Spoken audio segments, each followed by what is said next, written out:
अस्सलाम वालेकुम नाज़रीन, उम्मीद है आप लोग सब खैरियत से होंगे। मेरे फार्मा गाइडलाइन चैनल को ज़रूर सब्सक्राइब करें और बेल आइकन को ज़रूर प्रेस करिएगा। Thank you. अस्सलाम वालेकुम नाज़रीन, उम्मीद है आप लोग सब खैरियत से होंगे। आज जो प्रोडक्ट मैंने सेलेक्ट की है उसका नाम है जेलसिनियम। 30 पावर में भी होती है, 200 में भी होती है, तो इसके बारे में मैं आपको थोड़ा सा बताता हूँ आज। सबसे पहले ये आँखों पे बहुत अच्छा काम करती है। जिन लोगों को चश्मा पहनने के बाद भी अगर उसको धुंधला नज़र आता हो तो ऐसी कंडीशन में आप 30 पावर यूज़ करें, तो उससे ये कि आँखों की बहुत सारी बीमारियों को ये कवर करती है और जो है धुंधलापन ख़त्म हो जाता है। उसके अलावा जिसको दो नज़र आता है, विजन डबल हो जाता है, उसमें भी इसके बहुत अच्छे रिज़ल्ट हैं। तो आँखों की से रिलेटेड जितनी भी बीमारियाँ हैं तो इसमें इसका बहुत अच्छे रिज़ल्ट आते हैं। उसके अलावा इसकी मेन इंडिकेशन जो है जेलसिनियम की वो ये है कि जहाँ पे आपको बहुत ज़्यादा वीकनेस महसूस हो रही हो, काम करने का दिल ना चाह रहा हो, आँखें खोलने को दिल ना चाह रहा हो, लेटे हुए हैं पूरा दिन लेटे हुए हैं और बिल्कुल भी किसी चीज़ की काम करने की हिम्मत नहीं है, उसमें भी आप इसको यूज़ कर 200 पावर की आपने इसमें देनी है, 4 ड्रॉप देने वीकली।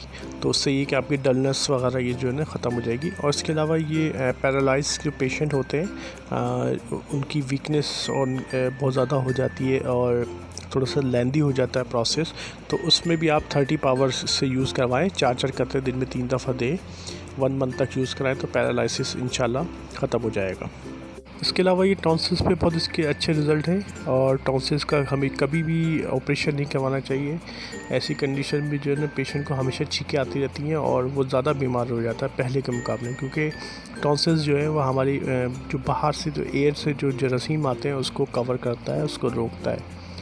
तो कभी भी टॉन्सिल्स का ऑपरेशन नहीं करवाना चाहिए। होम्योपैथिक में बहुत सी दवाइयाँ हैं जो कि टॉन्सिल्स में काम करती हैं, जिसमें से एक ये भी है। और जिसमें निगलने में प्रॉब्लम हो और गले के दर्द के साथ साथ कान तक ये जो है दर्द जा रहा हो, उसी कंडीशन में आप इसको यूज़ करवा सकते हैं। और कोई ऐसा पेशेंट मेंटली तौर पे भी जो अकेले कमरे में रहते हुए घबराता हो, डर लगता हो और वो चाहता हो कि कोई ना कोई उनके साथ बैठे, लेकिन वो बातचीत ना कर रहा हो, ना वो बातचीत करे और ना उसको पसंद हो कि वो मुझसे बैठ के बातचीत करे, तो ऐसे पेशेंट के लिए भी आप 30 पावर में यूज़ करवाएं तो इंशाल्लाह कुछ अरसे बाद वो भी नॉर्मल हो जाएगा। और गले में इसके बहुत अच्छे दर्द और आँखों का मैं जैसे आपको बताया कि आँखों के दर्द में इसके बहुत अच्छे रिज़ल्ट हैं, तो इसको यूज़ ज़रूर कीजिएगा। Thank you so much.